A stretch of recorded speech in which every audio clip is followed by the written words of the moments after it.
Okay. In atomic size आपण ही concept बघत होतो. In period the atomic radius generally decreases from left to right. This is because the electrons are added to the same shell and experiences the greater pull from the nucleus. म्हणजेच काय आहे तर atomic radius generally decrease होताना आपल्याला दिसते from left to right and this is because the electrons are added to the same shell. आपण मगाशी काय म्हटलो की व्हॅलेन्सी ही इन्क्रीज होत असते फ्रॉम लेफ्ट टू राईट आणि पुन्हा ती डिक्रीज होते 1 to 4 नंतर 3 to 1 0. पण ॲटॉमिक रेडियस ही काय आहे कशावर आहे तर त्याच्या ॲटॉमिक साईजवर. आणि this is because the electrons are added to the same shell and experiences the greater pull from the nucleus. म्हणजे आता पहिलं लिथियम बेरिलियम हे जर आपण बघितले तर लिथियम हा काय आहे लास्टचा त्याच्या ऑर्बिटमध्ये असलेला एक इलेक्ट्रॉन तो दुसऱ्यांना देऊन टाकणार आहे आणि तो त्याच्या 2 इलेक्ट्रॉन्समध्येच स्टेबल राहणार आहे. बेरिलियमकडे सुद्धा तो त्याचे 2 इलेक्ट्रॉन देऊन टाकणार आणि सुरुवातीच्याच 2 इलेक्ट्रॉनमध्ये स्टेबल राहणार आहे. तसंच बोरॉन कार्बनसुद्धा काय आहे बोरॉनसुद्धा आपले असलेले 3 इलेक्ट्रॉन दुसऱ्यांना देईल आणि 2 इलेक्ट्रॉनमध्ये स्टेबल राहील. कार्बनचं थोडंसं तळ्यात मिळत आहे पण नायट्रोजन ऑक्सिजन फ्लोरीन बघितलं तर ते देणार नाही तर ते दुसऱ्यांकडून घेणार आहेत. सेम त्यांच्याच त्याच शेलमध्ये ते ॲड होणार आहेत. म्हणजे त्यांची सेकंड ऑर्बिट ही लास्ट ऑर्बिट आहे. त्याच्यामध्ये नायट्रोजनचं उदाहरण घेतलं तर 5 इलेक्ट्रॉन्स त्याच्यामध्ये आहेत आणि 3 इलेक्ट्रॉन अजून त्याच्यामध्ये ॲड अप होणार आहेत आणि तेव्हा तो स्टेबल होणार आहे. ऑक्सिजनकडे तसे 2 इलेक्ट्रॉन ॲड होणार आहे. फ्लोरीनकडे 1च इलेक्ट्रॉन ॲड होणार आहे. निऑनकडे ॲड होणार आहे का तर नाही. त्याच्यामुळे जेव्हा काय आहे electrons are added to the same shell and they experiences the greater pull from the nucleus. आणि त्याच्यामुळे ते जसे इथे ह्यापासून आपल्याला इकडच्या बाजूला दिसत आहेत तिथे ॲड होणार आहेत कोणतेही इलेक्ट्रॉन.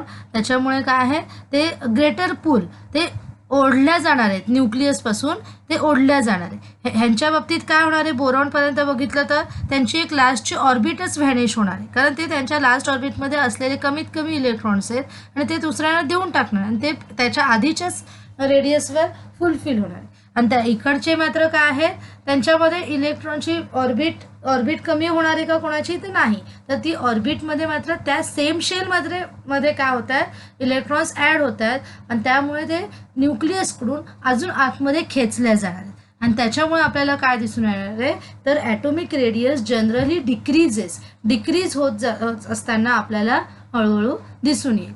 आता नेक्स्ट पॉईंट बघूया त्याचा काय आहे अजून.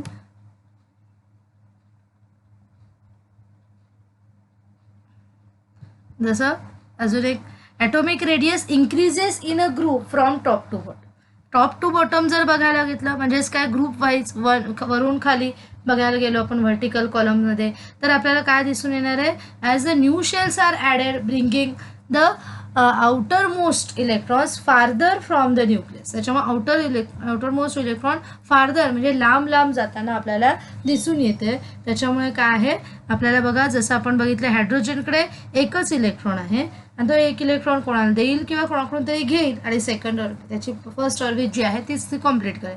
लिथियम मात्र काय करणार आहे त्याच्याकडे 2 ऑर्बिट आहे पण तो एक इलेक्ट्रॉन जेव्हा देणार आहे तेव्हा त्याच्याकडे एकच ऑर्बिट राहील.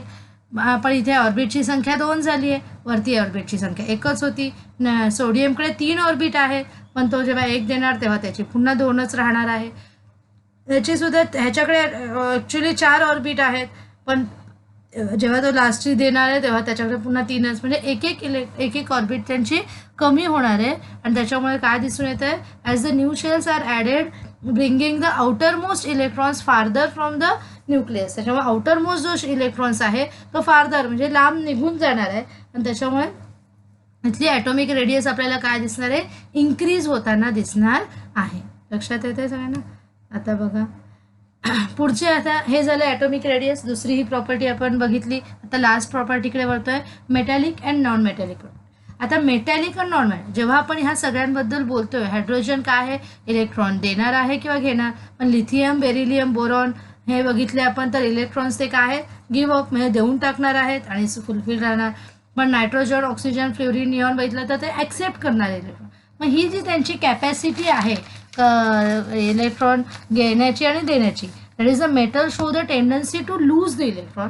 मग हे जे लूज जे करतायत electrons, lithium, beryllium, boron, carbon किंवा खालच्या ह्याच्यात बघितलं सोडियम, मॅग्नेशियम, ॲल्युमिनियम, सिलिकॉन, हे जर बघितले आपण तर ते काय करतायत, लूज इलेक्ट्रॉन करतायत. आणि ही त्यांची जी टेंडन्सी आहे, जर आपण बघितलं फॉर एक्झाम्पल सोडियमचं बघितलं, सोडियम काय करणार आहे, त्याची लास्ट ही थर्ड शेल आहे, पण त्याच्यातला त्याने एक इलेक्ट्रॉन काय आहे दुसऱ्याला देऊन टाकला आहे आणि तो ह्या दोन शेलमध्येच काय झालेला आहे, फुलफिल स्टेबल झाला आहे. आणि त्याच्यामुळे तो काय झालेला आहे, इलेक्ट्रो पॉझिटिव्ह झाला आहे. तिथे काय दिसणार आहे आपल्याला, त्याची tendency electro positive, it is a electro positivity, ही त्याच्याकडे आपल्याला एक काय प्रॉपर्टी आलेली दिसून येते. म्हणजे सगळ्या मेटल्सकडे इलेक्ट्रो पॉझिटिव्हिटी असते. तर आता इलेक्ट्रो निगेटिव्ह कोणाकडे असते, तर non मेटलकडे.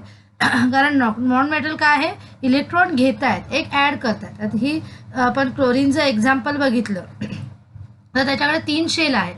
First 2 shell completely filled आहे. थर्ड शेलमध्ये काय आहे, त्याला एकच इलेक्ट्रॉन आणखीन एक हवा आहे की जेणेकरून तो स्टेबल. त्याच्याकडे लास्ट शेलमध्ये 7 इलेक्ट्रॉन आहे आणि त्याच्यामुळे त्याला आणखीन एक इलेक्ट्रॉन मिळाला की तेव्हा त्याची लास्ट शेल काय आहे, कम्प्लिटली 8 कम्प्लीट होणार आहे, ऑक्टेट कम्प्लीट होणार. त्याच्यामुळे तिथे काय आहे, non metal shows the tendency to accept the electron. आणि नॉन मेटलची टेंडन्सी काय असते, ॲक्सेप्ट इलेक्ट्रॉन. क्लोरीन हा सुद्धा काय नॉन मेटल आहे आणि तो ॲक्सेप्ट इलेक्ट्रॉनची टेंडन्सी दाखवतोय.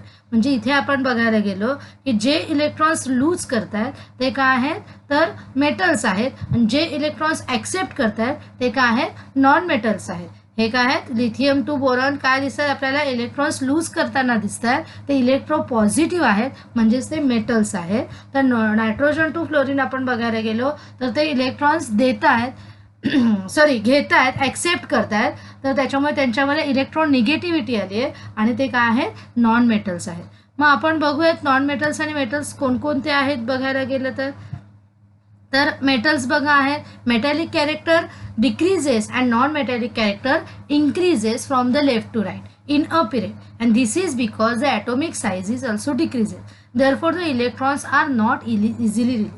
मग मेटॅलिक कॅरेक्टर बघायला गेलं तर हळूहळू डिक्रीज, कारण पहिल्याकडे आहे, मग हळूहळू इकडे इलेक्ट्रॉन्स लास्ट ऑर्बिटमधले वाढत जात आहेत, म्हणून त्याची ती कॅपॅसिटी जी आहे ती हळूहळू डिक्रीज होत जाते.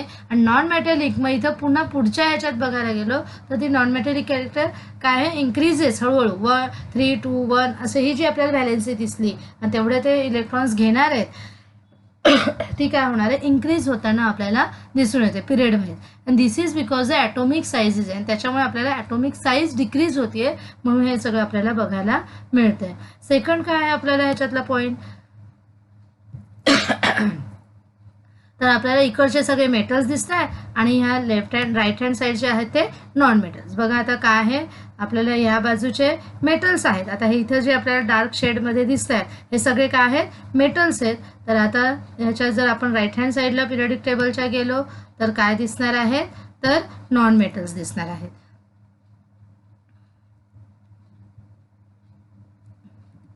आता त्याही पुढे अजून आपण आता पुढचा पॉईंट बघूयात.